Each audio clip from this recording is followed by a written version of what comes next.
చదువుకుంటుంటే చదువుకున్న దానికి తగ్గట్టు ఉద్యోగం విదేశాల్లో అయినా ఆశించడంలో తప్పులేదు. మన చదువు కొంచెమైనప్పుడు అక్కడ పెద్ద ఉద్యోగం వస్తుందన్నప్పుడు దానికి డబ్బులు ఖర్చు అవుతుంది లేదా అక్రమ మార్గాల్లో వెళ్ళాలనుకున్నప్పుడు వద్దు అనుకోవాలి. అలా కాకుండా ఎక్కువ డబ్బులు సంపాదించేసుకోవచ్చులే ఇక్కడితో పోల్చుకుంటే అని అక్కడికి పోతే చివరికి ఎలాంటి నరకం అనుభవిస్తారు. సాధారణంగా మనం ఆడపిల్లల గురించి చూస్తుంటాం. వాళ్ళని ఏది చీకటి గదుల్లో నిర్బంధించి అత్యాచారాలు చేసి ఆ పైన వ్యభిచారం విధించుతారు.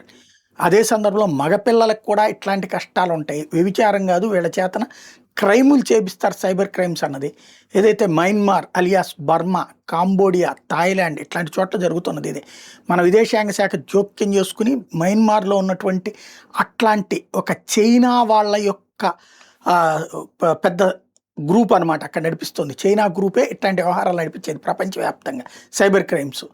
అలాంటి ఒక రాకెట్ని ఛేదించి అనేక మందిని పట్టుకుని ఇండియన్స్ని రక్షిస్తే అందులో 22 మంది ఆంధ్రులు ఉంటే వాళ్ళు వచ్చి నిన్న పోలీసులకు చెప్పుకున్నటువంటి వాళ్ళ బాధలు వింటే కంట తడిపెట్టేటటువంటి అంశం. విదేశాల్లో data entry operator, call centre ఉద్యోగాలు ఉన్నాయని లక్షల్లో జీతం అంటూ ఇన్స్టాగ్రామ్, వాట్సాప్, టెలిగ్రామ్ తదితర యాప్ల్లో ప్రకటనలు ఇచ్చి ఉచ్చులోకి లాగారు వీళ్ళని. అక్కడ ఏజెంట్ల ద్వారా వెళ్ళారు వీళ్ళు.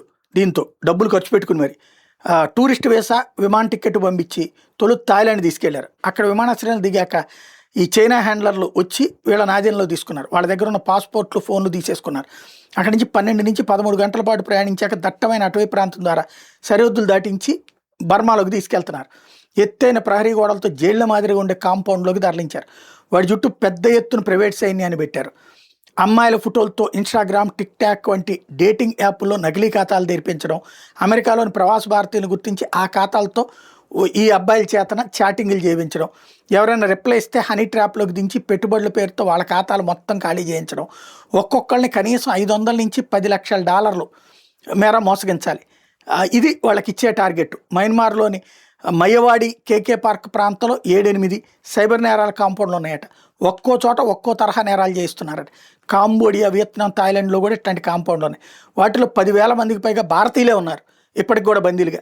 శ్రీలంక, పాకిస్తాన్, నేపాల్తో పాటు ఆఫ్రికా దేశాలకు చెందిన వాళ్ళు కూడా వీళ్ళ ఉచ్చులో చేరుకుంటున్నారు. ఇది కీలకమైనటువంటిది. ఇప్పటికైనా సరే అట్లాంటిది ఏదో విదేశాల్లో ఉద్యోగంలో ఓ కాల్ సెంటర్కో లేకపోతే కనుక డేటా ఎంట్రీ ఆపరేటర్కో లక్షల జీతాలు వస్తుంటే నమ్మడం అమాయకత్వం.